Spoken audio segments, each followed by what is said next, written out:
And I guess you should probably start. Yes. Yes, participants are still coming. Yes, we'll begin momentarily. Welcome, everybody. My name is Benno Michel from Cleveland. Thank you all for joining us today. Before we start, we would like to especially thank PNC Bank for being the sponsor of today's webinar and also a sponsor of the American Friends of the Hebrew University's Einstein's Visionary Society.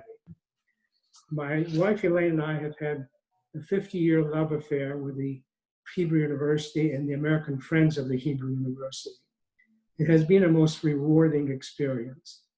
A number of years ago, we created a scholarship in pharmacology at the university.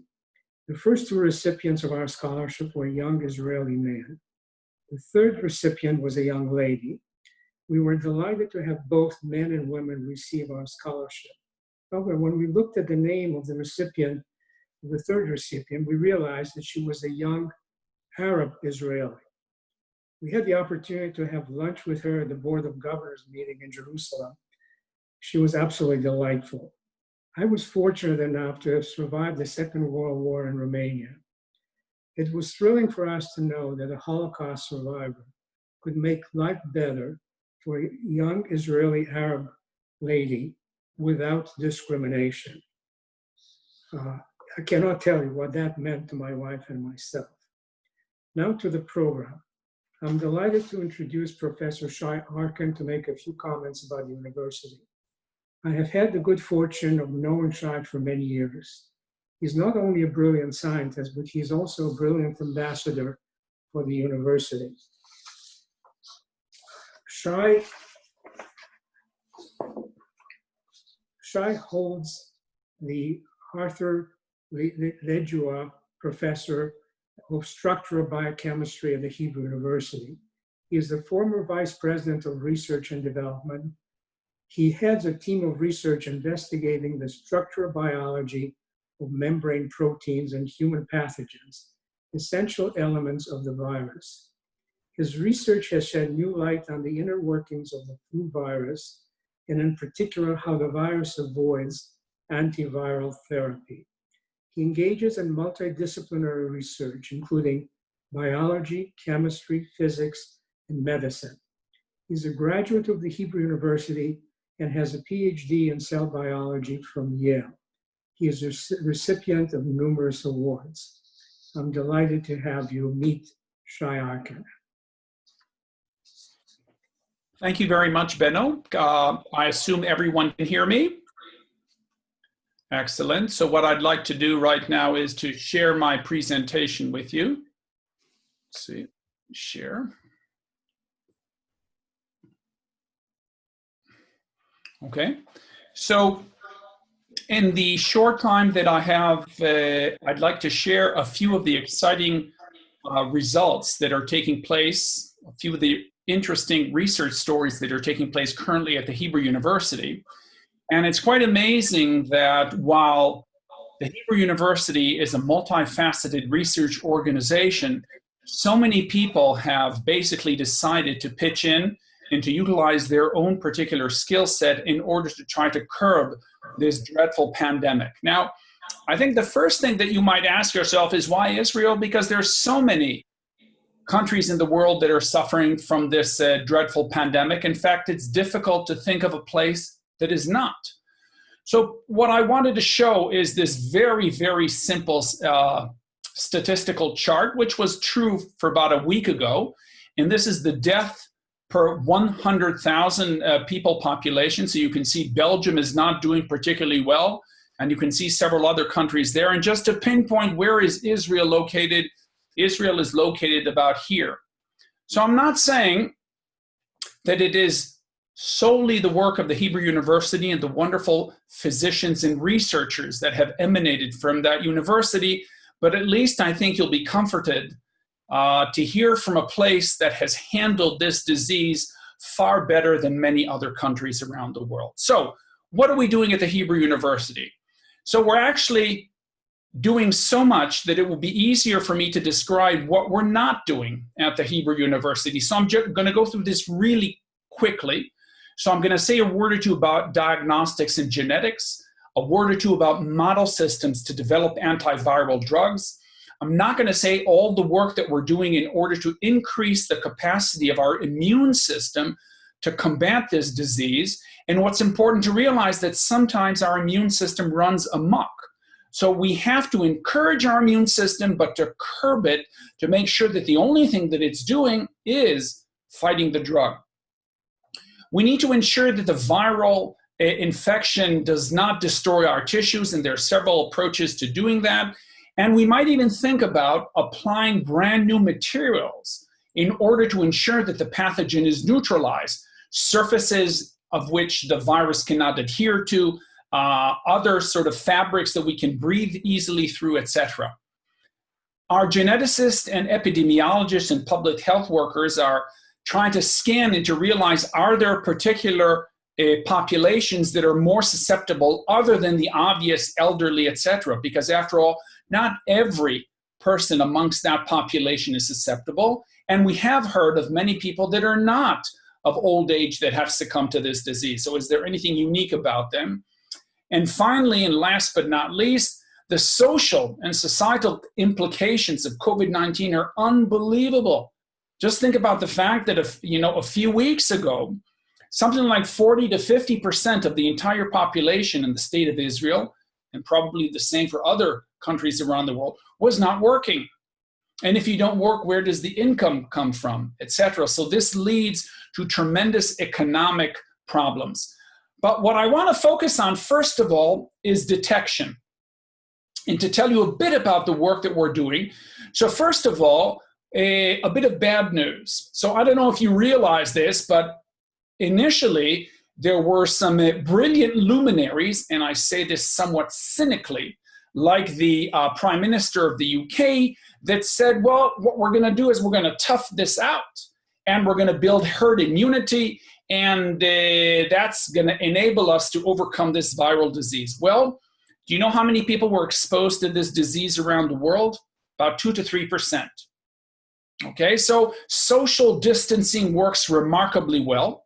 And the most important thing to realize is we must keep social distancing for the time being until we have very good remedies to combat this disease. So if social distancing works, what we need to realize is whom do we need to distance ourselves from?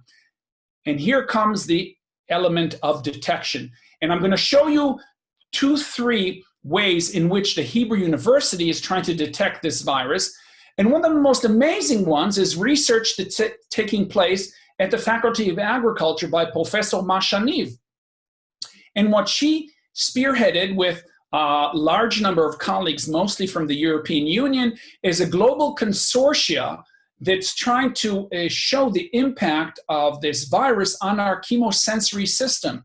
So what they did is they have an online website in which everyone that has this disease basically comes and says, look, I've lost taste, I've lost smell, I've lost sensitivity, etc. And amazingly, she was able to uncover, or the group more correctly, was able to uncover that not only do you lose your sense of taste and smell, but you also lose the actual sensation for heat and for cold. So while this might not be the most sophisticated way of detection, it is a very simple way that in-house people can realize this is not just a bout of the flu that I'm incurring, this is something completely different. And if you realize that this is something completely different, what you need to do is to do more sophisticated analyses. And what people have done so far is a technique called quantitative PCR. And by that, I mean what they're doing is they are trying to amplify the tiny bits of genetic information that the virus has in order to see, is it there? So Nir Friedman and Nomi Habib, both of which prior to December of 2019 had fantastic careers. Naomi is a brain scientist in the area of cognition. Nir is one of the world experts in gene expression, etc. But they've decided to team up and utilize their skills in order to detect the nucleic acids in this virus in a completely different manner.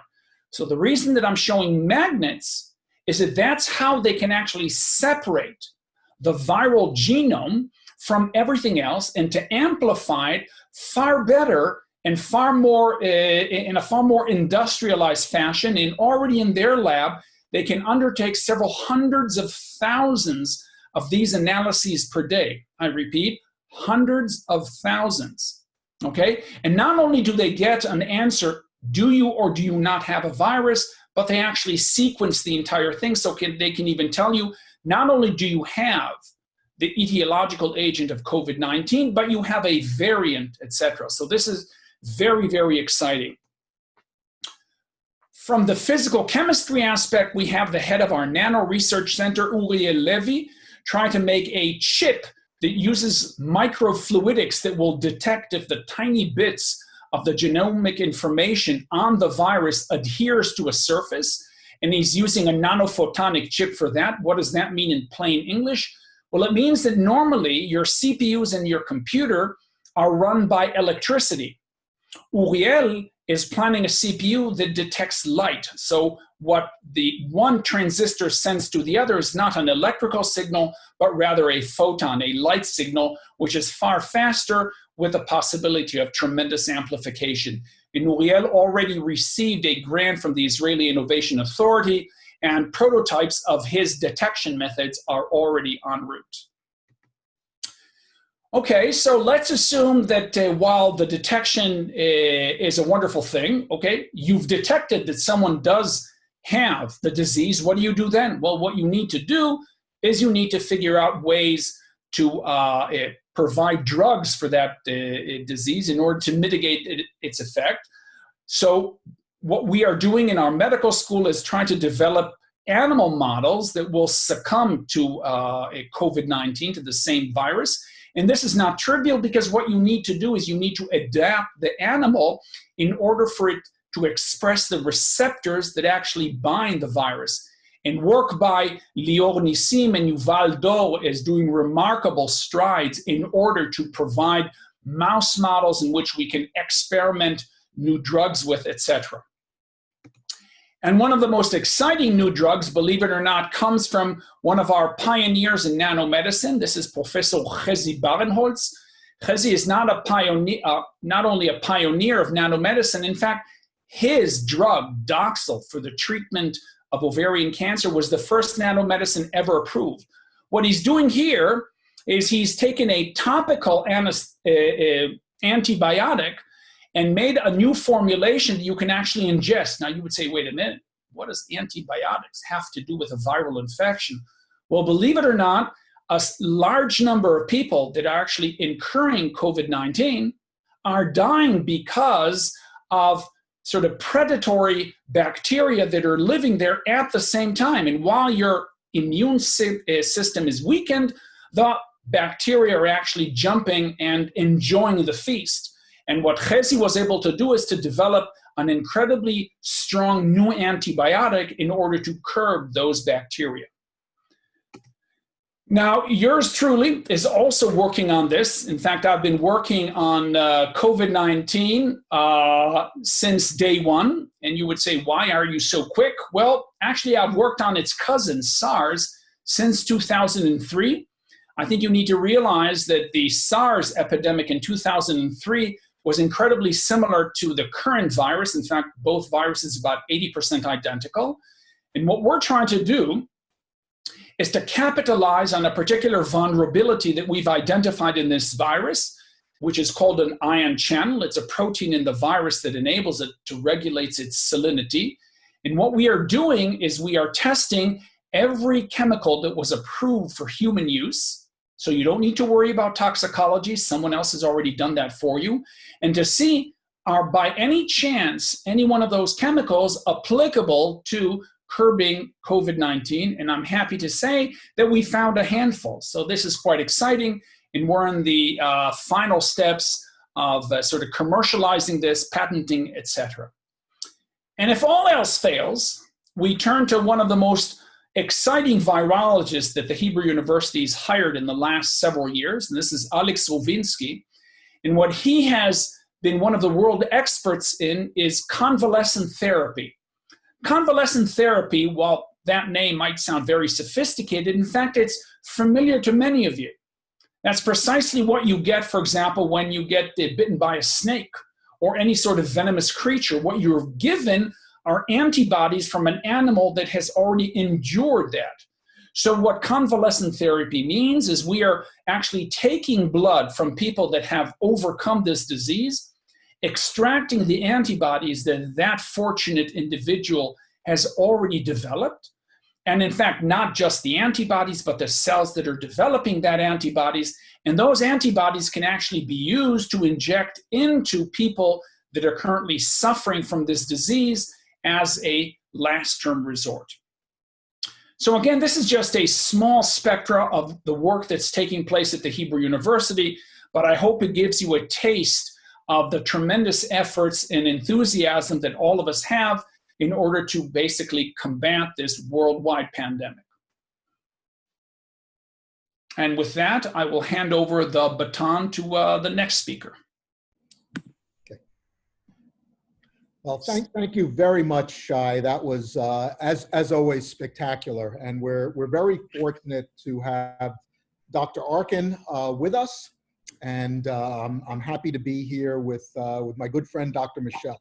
I'm Mark Mayer. I'm honored to be the current chairperson of the American Friends of Hebrew University.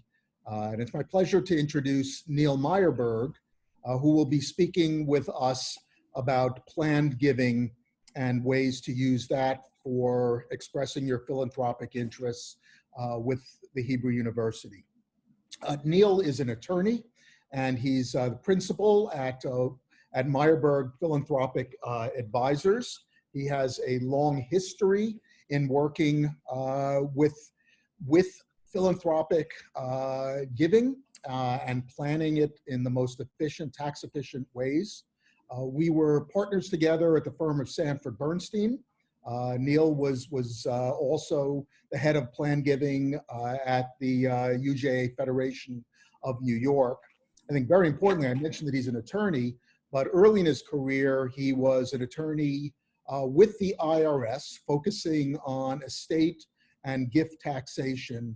So he is really an expert on using efficient tax planning for your philanthropic interests. So it's my pleasure to turn it over to Neil. Thank you, Mark. I'm going to share a screen with everybody, hopefully. Sorry.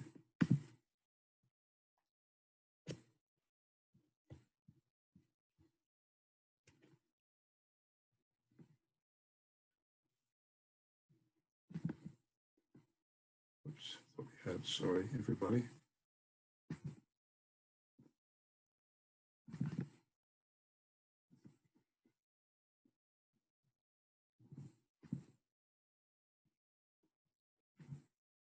There we are. Okay.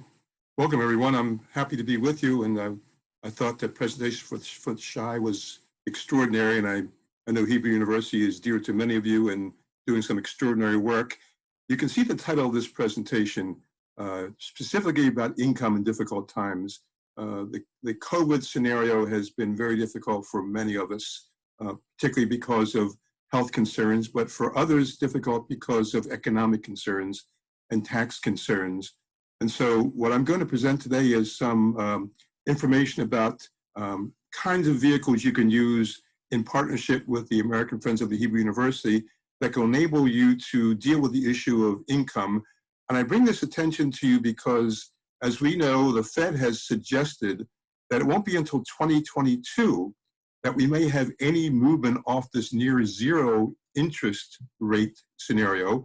And as you know, for many of you who depend upon cash equivalents for your investing, whether it be CDs or money markets or savings accounts or bonds of any sort, and you don't want to take much risk, your return is going to be minimal. And so we're going to talk about that in that context. And I want to talk particularly about this annuity that many of you know about, some of you already have, called a charitable gift annuity. It's unlike a commercial annuity because it is underwritten by a charity that gets approval by state regulators. And since New York is the most restricted state in terms of making certain that the charities do a good job for their annuitants, AFHU complies with New York rules, with California rules, and the rules of all states that regulate these kind of vehicles. It's a simple transaction. It's not a trust. It's an agreement between an individual and the charity, AFHU, that in exchange for a gift of cash or marketable securities, for 1 or 2 lives, the annuity will run based upon a table of rates filed with the regulators. So it's pretty simple. You make a contribution, you get a plain English contract that is based upon New York law. It talks about what you contributed, what your rate is, what your payments will be, whether it be monthly, quarterly, semi-annually, or annually, and what your benefits will be. And essentially, instead of buying it from an insurance company, you're buying it from a charity, because the end result of it is when the annuity is over, the benefit remaining in the annuity is used by the charity for its exempt purposes. There are 2 types. There are immediate annuities and deferred annuities. And by the way, I should add, if you have questions throughout, please enter them in the Q&A box at the bottom, and Brandon, who's working to moderate this, will bring those questions to my attention. 2 types of annuities. Those who do immediate annuities, where you enter into the agreement and it begins to paying immediately. And those who say, well, I don't need my annuity for a period of time until maybe a projected retirement date, so therefore I'm going to have a deferred annuity, and we can talk about both of those. It could be 1 life or 2 lives. It can't be for a term of years. It can't be more lives than that. It's very specific because it's regulated by the states. Things to know about gift annuities so you can get this in perspective. You're your age to your nearest birthday. And why that's important is if someone were to call me and say, I'm thinking about a gift annuity, and I'm now age 69, I may say to them, when's your birth date? And if the birth date is inside of 6 months or barely beyond 6 months, I will say to them, you really are your age to your next birthday. Why that's important is that you then get the rate corresponding with that next age, even though you might not reach that age for another 5+ months. So knowing your age to your nearest birthday is highly relevant in terms of getting the rate. The second thing to look at, this is a little bit more difficult to comprehend, except it's based upon actuarial data. 2 life rates, in other words, 2 people, maybe even the same age, are always lower than the rate for the younger person. That's simply because under the actuarial tables, 2 lives together live longer collectively. The joint life expectancy is longer than life expectancy of either one of them individually. I'm going to show you an example about that, but the concept simply is 2 life rates are always lower than the rate for the younger annuitants. Number 3, you're probably used to the fact, many of you, that when you make your charitable gifts using appreciated securities, and perhaps you do that every year, you don't pay tax on the gain because you have the securities sent straight to the charity, and your deductions based upon their value on the date received. With gift annuities, it's a hybrid. A part of it is purchase of an annuity, a part of it's a charitable contribution. So some portion of the gain is taxable in your annual payments on the installment basis. It's a soft tax, but it is a tax. It's not completely removed from the tax environment because you've given it to charity, because you've purchased an annuity. And lastly, and this is important to people, I'm often asked if my life expectancy when I did this is 20 years and I live 21 or 22 or 25 years, do I still get paid?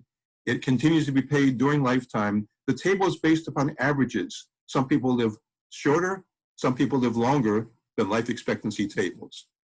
I'm going to go now to this screen and come back to the other because I want to show you some examples. The best way to understand this is to see them in work. And this is based upon rates that the American Friends of the Hebrew University are using for their gift annuities as filed with the state of New York. In this case, we have an individual, a donor age 75. The minimum amount used is $10,000, and that's the number I've used throughout my examples. So you can see what happens here. That donor age 75, with a life expectancy of 12.4 years based upon the tables, contributes $10,000 to AFHU to acquire an annuity. Now the tables are reviewed and we find out the rate for that age based upon the tables is 5.8%, which in the present environment is almost 5.8% higher than you're getting on any kind of short-term investment now in cash or cash equivalents. By making a contribution to the charity to buy the annuity, the tables say you get an income tax deduction of nearly 40% of the value. In fact, $39.27 exactly is the deduction that you get for making this contribution. So you get $10,000 that is contributed, rate of 5.8%, generating $580 a year in benefits, that's the annuity, with a tax deduction, which you can use if you itemize, which if your federal and state marginal rate combined is 25%, means you'll save this much in taxes, $982. If that's the case, this purchase price, less this tax savings, means you're actually spending net $9,018 for the annuity. If you relate that to the 580, you're getting 6.4% return. And what's really important, I'll explain why in a moment, is that 84.4% of this annuity annually is paid to this individual tax-free for the life expectancy of 12.4 years. If the annuity continues past 12.4 years, this person continues to be paid, but it's all taxed as ordinary income. Now, why is the tax-free portion so large? This is one of the positives that comes from this low interest rate environment. The IRS discount rate now is less than 1%. It's 0.6%. And as a consequence, it values the charitable portion differently, and it increases the tax-free portion considerably. This tax-free portion a year or two ago for a 75-year-old would have been closer to 70 or even 68%. So if you look at this thing purely as a mathematical concept, when the check comes every year 580 and 1099-R is given to you every year, it shows that almost 85% of the 580 is paid to you tax-free. This is a 75-year-old donor. We can do calculations for anyone beginning at 65 through 90s based upon the table rate. So this is one life using cash or cash equivalent. Now suppose, for example, you choose to use stocks, to go back to my point in an earlier slide. Here's my same individual, age 75, who uses $10,000 in stocks with a cost basis of $4,000, which means there's a gain of $6,000 there to be accounted for. Same tax deduction, same rate, same annuity. So we go out to this point that we have everything the same for our 75-year-old, whether he used or she used stocks or cash. However, when we get down to the taxation of the annuity, you see our tax-free portion has been reduced from 84.4 years to 33.8 years because some of our annuity has to be taxed at long-term capital gain rates, which have traditionally been lower than ordinary income rates. So when this taxpayer at the end of the year gets a 1099-R, it will say, receive 580. Of the 580, this much is tax-free, 33.8%. This much is at capital gain rates, 50.6%. And the same amount as in the prior screen, 15.6%, is ordinary income. At the end of 12.4 years, no more capital gain taxes, no more tax-free portion. It's all ordinary income.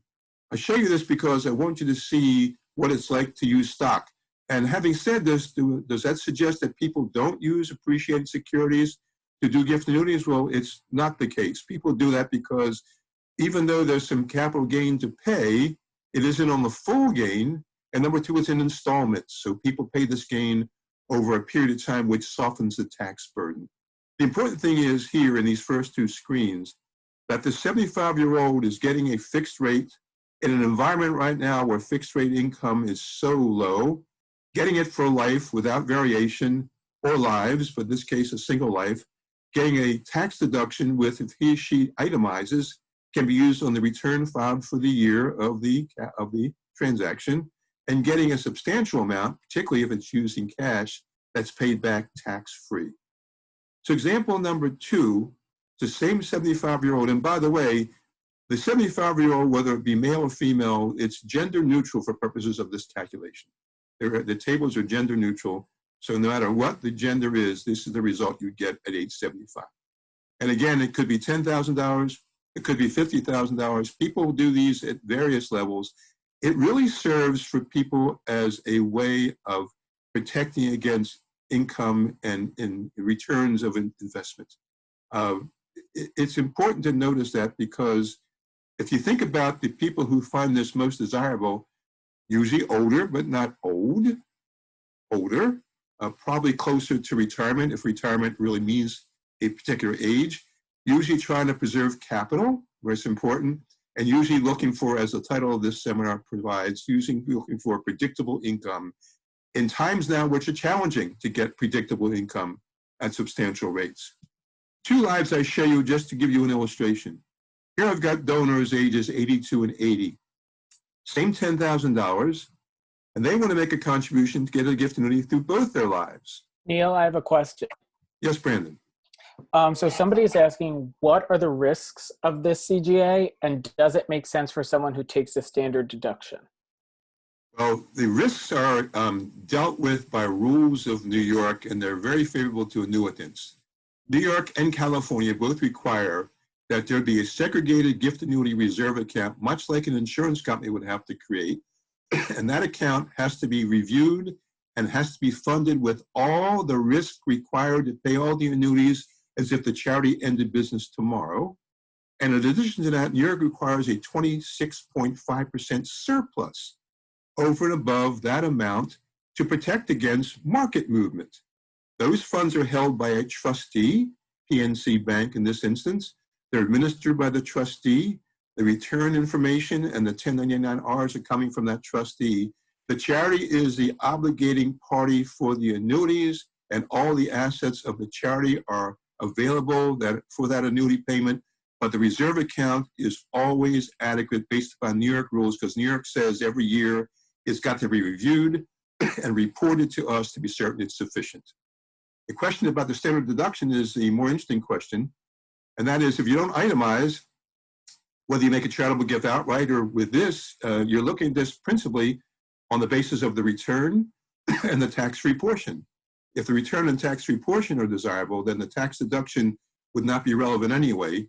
And with the standard deduction now taking most people, in many instances, away from the itemized deduction, it doesn't seem to have taken people away from using this item, even though they don't itemize. Now, this deferred annuity, just to finish up the example point, we got a donor age 60 in this case who says, I don't really need the money now. I'm really looking to plan my retirement at age 70, but if I make a contribution now, can I leverage that contribution today and get a deduction today, but get paid in the future? So here we've got the individual 60, whose life expectancy at 70 would be 15.9 years, who makes this contribution to AFHU, who gets a rate because of the compounding from age 60 to 70, that will be at 7% at age 70, receiving $700 a year for life at age 70. This tax deduction, $2678, is available now because the contribution is being made now, which will save taxes based upon the marginal rate, reduce the cost, increase the rate, and at age 70, when he or she begins to receive the annuity, that payment will be 65.8% tax-free. So a number of people say, I'm trying to find a way to protect myself from market vulnerabilities when I retire.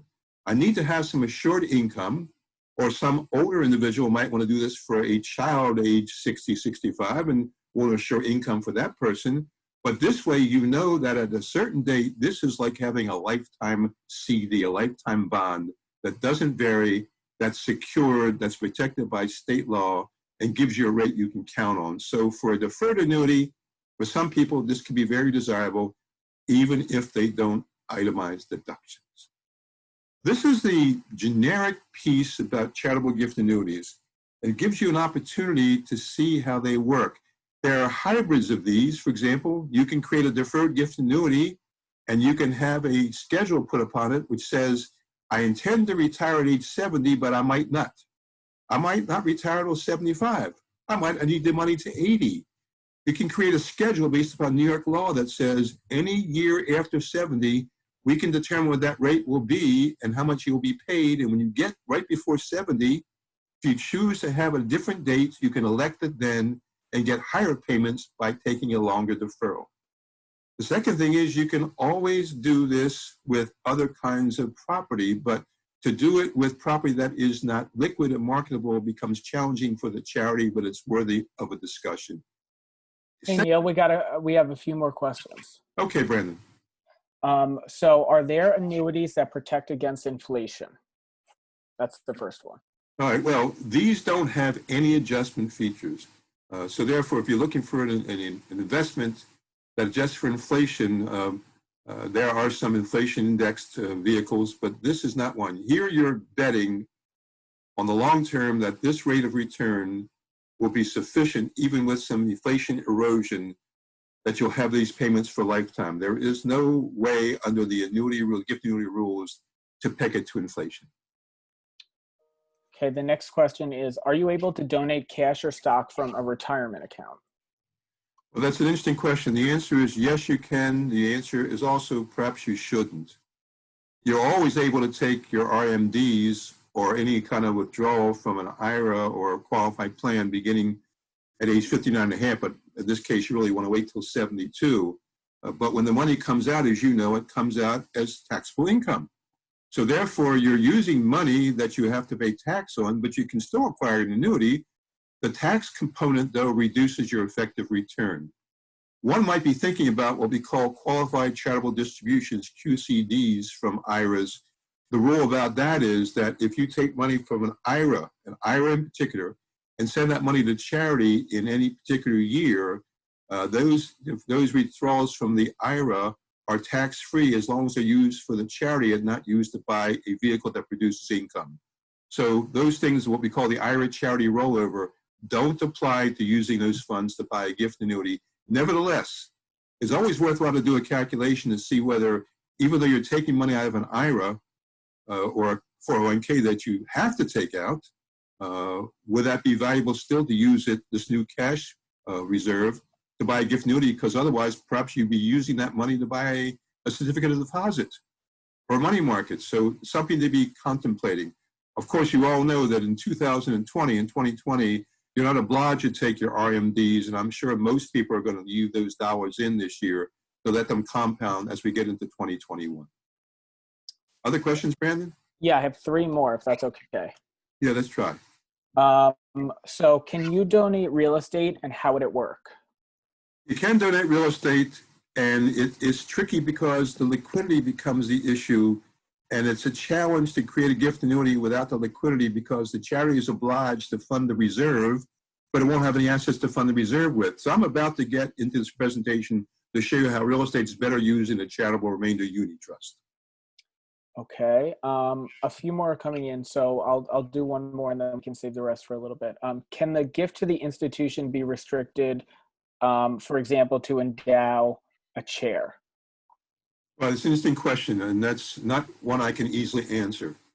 Generally speaking, charitable gift annuities are unrestricted funds that the university or AFHU puts into its larger endowment and provides allocations to AFHU, to HU as needed. Could there be a designation in a gift annuity is a matter for discussion, particularly if it's going to be something to create an endowment fund. It would have to be a substantial contribution anyway.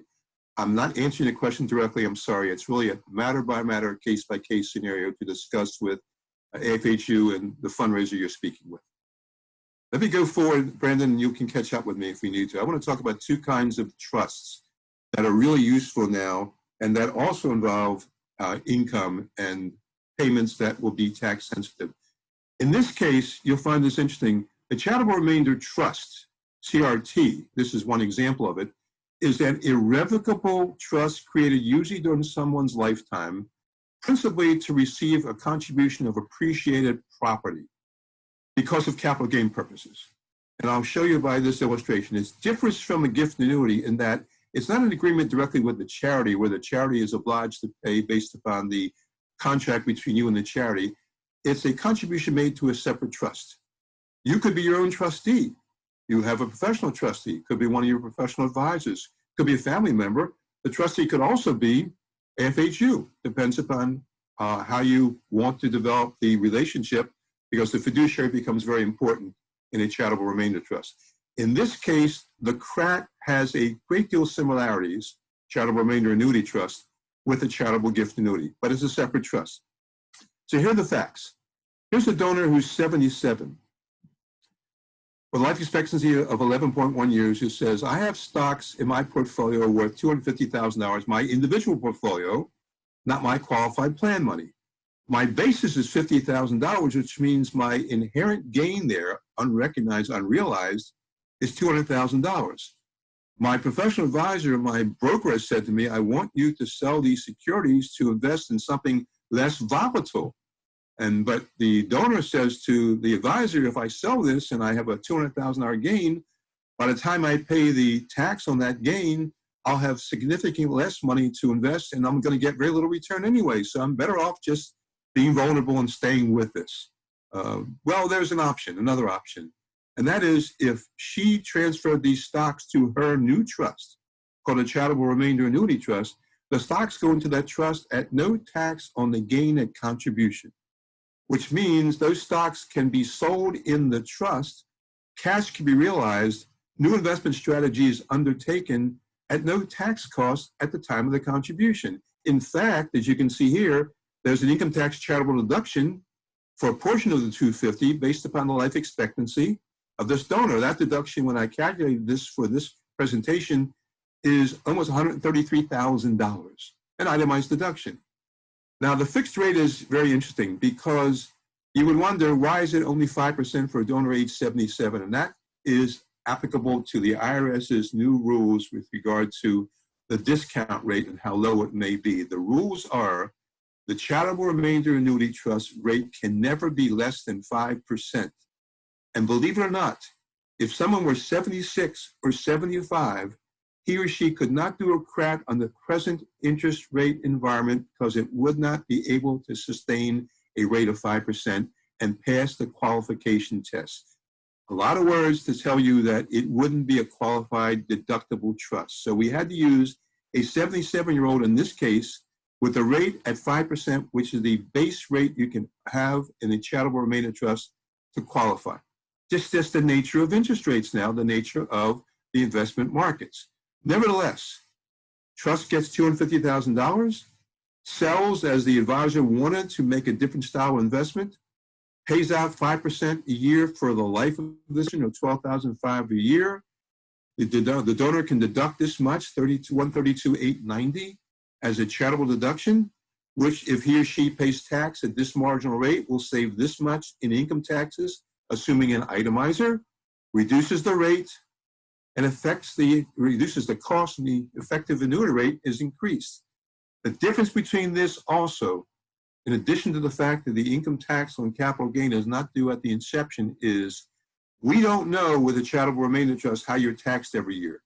We do know with a charitable gift annuity, we know right in the beginning how much is ordinary, how much is tax-free, and how much might be capital gain. Here you get a Form K-1 every year, and the year which says you received $12,500, and here's how it's to be taxed. Some is interest, some is dividends, some is capital gain, maybe some is return of principal. The job of the trustee is to make this as tax efficient as possible. And the reason why this individual did this is because A, she was philanthropic. She may have even decided to include AFHU in her will. And B, she wanted to avoid this $200,000 in capital gain, which would have put her in a worse position than she would have been having done nothing. And that's what many people choose to do. They don't do anything. They just take on the volatility. This is usually used with liquid assets like appreciated securities. But suppose we want to use real estate or works of art or even other stock. We want to participate in markets because someone asked a question before about inflation. Look at how this works. It's again an irrevocable trust. It then requires a trustee. In this case, my donor is 75. I'm able to go to 75 now. Life expectancy of 11.1 years, and has stocks or art or real estate worth $500,000 with a cost basis of $100,000, which means there's a gain here of $400,000. Maybe there's a buyer, but not a contract. Maybe there's a buyer for this if it's real estate, but not a letter of intent. Maybe there's a person who might acquire the art. Again, these are the maybes. It can't be commitments, but they could be maybes. So the donor transfers this work of art, this stock, this real estate, to this trust, to the trustee. It goes in at no initial tax on the gain. The trustee then sells it to a buyer of the real estate or art or the stock at the full price, now has liquidity, makes the investments in the trust. A new way of investing the trust would be different than the stocks we had before, and makes a payout for life at 6%. So number one, it's a higher rate than the CRAT, even though the person's younger. Number two, the tax deduction is substantial. That's for the itemizer. But here's where it becomes interesting. Question about, again, inflation. We've got $500,000 now in this trust. We've sold the asset. We're paying out 6% a year to this individual, or $30,000 in the first year. The charitable deduction is deductible for the first year with carryovers. There's some tax savings from the deduction. There's a net cost once you take the tax savings away, and an effective annuity rate. What's special about this is the rate is fixed, but the payments aren't. At the end of each year, the last business day of the year or the first business day of the next year, the trust is revalued. And at that point, whatever the trust value is multiplied by 6% to determine the payments next year. And since we hope and anticipate that over time markets will behave normally and a 6% number won't be impossible to achieve, in fact, we may be able to achieve even higher returns from that trust, any excess after the 6% payout is added to principal and multiplied by the rate to make payments for the next year larger than they were for the prior year. But one has to recognize that even though there's a chance that it will go up year by year, there's also a possibility it will go down over a period of time. Maybe there'll be a year or two when on December 31, last business day of the year, the rate of the return is 6% times a asset value lower than it was December 31 the prior year. But this is a way to deal with inflation. It participates in markets. It gets a higher rate. It avoids tax on the gain and contribution, and it returns a significant income tax charitable deduction. Illiquid assets were worthwhile here, and usually this is what's used because it takes time to sell the real estate or the works of art. Brandon, any questions there before I move on? Yes, we have 5 questions. Why don't you ask me one and we'll come back to the other 4. Okay. Are there annuities that protect, oh, we answered that one. Sorry, give me 1 second. Is it possible, and what are the tax implications of purchasing an annuity for somebody else? Well, it's interesting. You can always be the donor and not the annuitant. You'll get the rates and information based upon the annuitant. You get the tax deduction. The annuitant gets the annuity and gets the tax benefits of whether it's tax-free or not. You don't get that. And you, in fact, have made a gift to charity. If it's large enough that it involves a gift, in quotes, to your annuitant, to this person you bought it for, you'll have the ability to avoid that gift tax by using various other means. That rarely happens, by the way. The simple answer is you can buy an annuity, immediate or deferred, for someone else, and that's done very often by people. And I'm going to go down for a couple of things and then come back to questions. I want to talk about 2 pieces of legislation that occurred that take effect and are running in 2020. You may have heard of both these. One's called the CARES Act, and one's called the Secure Act. Let me talk about the CARES Act for a moment. Those of you who don't itemize probably now know that on your tax returns for 2020 and thereafter, you can deduct up to $300 of your giving to charity above the line. It's like having a deduction against income where you don't itemize. So you can see here, you can use up to $300 on your tax return in gifts you made to charity to reduce your income as if it were a charitable deduction. It's actually almost a reduction dollar for dollar from your income. Number 2, and this is interesting for those of you looking at larger scenarios, the law has been that if you make cash gifts to a public charity, you can deduct them to the extent of 60%, 60% of your adjusted gross income. That's the number, you all know, the bottom number of the front page of your 1040. So anything beyond 60% of AGI, you had to carry over year by year by year until you used it up, if you could use it up. Well, they've made it a little bit more beneficial for gifts of cash in this year by saying, if you want to give cash to charity, you can deduct it to the extent of 100% of AGI, which means that there's a 40% bonus here so that you can make a deduction in a single year and reduce your taxes accordingly, which can be very beneficial for those who either aren't itemizing or on the edge of itemizing, to simply accelerate your giving, make it larger, use 100% of AGI and deduct it that year as an itemized deduction. Question is, will these still be available in 2021? We just don't know. We just don't know. But we do know what it is for this year. We also know that if you use cash to establish a charitable gift annuity or to fund a charitable remainder trust, that also, if it's cash, is eligible for deduction up to 100% of AGI for itemizers. So working with your accountants, working with your tax planners, The question becomes, do you want to do some planning for charitable giving, whether it be for gift annuity or charitable remainder trust, or your outright gifts, or even those of you who want to create an endowment fund where you can deduct more of it this year and get your marginal rate lower to pay less tax. The Secure Act is more complicated, but you ought to be aware of it. And the most important thing in that Secure Act that we're talking about is the issue about the 10-year distribution rules for people who receive the items from you from your qualified plans.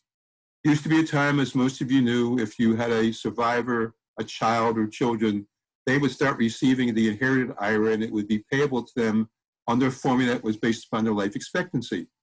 That's no longer the case. It has to be taken out fully within 10 years and tax paid on it accordingly, which accelerates the tax costs and will make it very difficult for many people to do their planning, because the goal was never to have it all available for the heir at 10 years, but to have it available during life expectancy. But that's not the case anymore. So I offer you this alternative as something to discuss with your financial advisors or to talk with us about. If you use a charitable remainder annuity trust and make the charitable remainder annuity trust the beneficiary either of your IRA after your lifetime, or leave it to your estate and have your executor fund the charitable remainder annuity trust with those assets at the end of your lifetime, that can run for the life or lives of your heirs at a fixed rate. Now, who knows what the rate will be then? Could be 6 or 7%. They'll get paid not for the short term of 10 years, but for the life or life expectancies. There could be many children who are the beneficiaries of this CRT, charitable remainder annuity trust, at the end of all their lifetimes, having been paid a fixed rate throughout their lifetimes. Whatever remains will go to the charity. But in this case, you're not subject to the 10-year rule. You're actually taking care of your estate planning at the end of lifetime by making this vulnerable asset much more like you wanted it to be when you intended to have an IRA distribution to an heir inherited over life expectancy. That's the Secure Act. Two more things to talk about, if you wouldn't mind. I know all of you believe in charity as part of what we do. It's how we leave the world a little better than we found it. Important concept that all of us, I'm sure, find very meaningful in our lives, in the lives of ourselves and hopefully our children's and grandchildren's view at all also. This slide simply says, leave a legacy for the Hebrew University. Put the charity in your will or trust. Put a provision in. You can even make a designation in your IRA or any other qualified plan that some of it goes to charity. Maybe in your life insurance policy, leave the charity as perhaps one of your beneficiaries. That doesn't have to be always all of it. You can always transfer the policy to the charity during your lifetime and have them know it then. Or you can do any of these number of things. But the point is, anything you do in this slide to plan for charity after your lifetime costs you nothing now. And for those of us who do want to make a difference, the idea of putting it in your will or trust, or by doing it with a charitable gift annuity, or a charitable remainder trust, or a life insurance policy, or a gift of real estate, or your condominium that you're not using anymore, some other part of the country, any number of things, make a big difference both to you, your tax and estate planning, and to the charity that you believe in. And I leave you just with this slide. And by the way, if you don't know this, you're welcome to request this outline be sent to you by link. You can get information about anything that we're talking about by checking in with plangiving@afhu.org. And you can always contact me directly. I'm always able to discuss this with you. All this is always in confidence. I included this table just to show you what the representative rates are from 65 to 90. And when I did this for the present month, and this will be the same for a number of months, you can see how substantial the tax-free portions are going to be. So Brandon, any questions still pending? I'm happy to answer them. Yes. So will the CGA make the federal tax return more complicated to complete? No, because you're going to get a document when you create the CGA, and that document is going to show you all the details to give to your tax preparer. It's going to show you the amount of the annuity, and it's going to show you the income tax charitable deduction. It'll just be something that will be included with the return, and your preparer will simply show it on the itemized deduction schedule if you itemize, or you just put it in your folder because you're not going to show a tax deduction. Otherwise, It's very uncomplicated. It's even uncomplicated with the charitable remainder trust because you get a report every year, and you'll get a report in the beginning about your tax deduction. Okay, next question. Do you get a K1 if you do a CGA? No. For CGA, you get a 1099-R. Many of you get 1099s from your banks and your brokerage firms for your investments and returns for non-qualified plan money. But this is like R stands for retired or retirement. You get a 1099-R, which will show exactly what you received and how it's taxed. Some of it's in the ordinary income box. Some of it's going to be in the tax-free box. Maybe some of it's going to be in the capital gain box, but it's clearly sent to you at the end of every year by PNC Bank that administers the program. Okay, and the final question is, in the current environment, how does the trustee generate the required return without investing in extremely risky investments? Well, it's an important question, and that's what we're all facing now. That's one of the reasons why I discourage individuals, even if they could, from creating a rate that is unassailable. You know, in a CRUD, for example, you can have a higher rate than 6%, but it is a challenge in the present environment. We tend to see the trustees take an approach where it's a long approach, saying we'll have an asset allocation that will include some solid equities and some very, very highly regarded bonds. It may be that our bonds are going to produce very little unless the bonds are affected positively by changes in interest rates. As you know, as interest rates drop further, your bonds that have particular rates higher than that get more valuable. So you have a transactional possibility, but between the ownership of stocks and bonds, perhaps 40, the anticipation is that there will be a return over time that will outperform what the payout rate is. Will it happen all the time? No. And if it doesn't happen all the time, then some principle has to be used, which in effect means that charity will get less at the end. Anything else, Brandon? Yes, actually, one more just came in. Does the tax-free portion change each year? In a gift annuity, the tax-free portion is fixed. We know it, and once it's fixed, it never changes. So in my examples of 84% tax-free from somebody age 75, every year thereafter, that 1099-R says that 85%, I'm rounding, is tax-free. It does not change up, does not change down, nor does the rate. It's all fixed.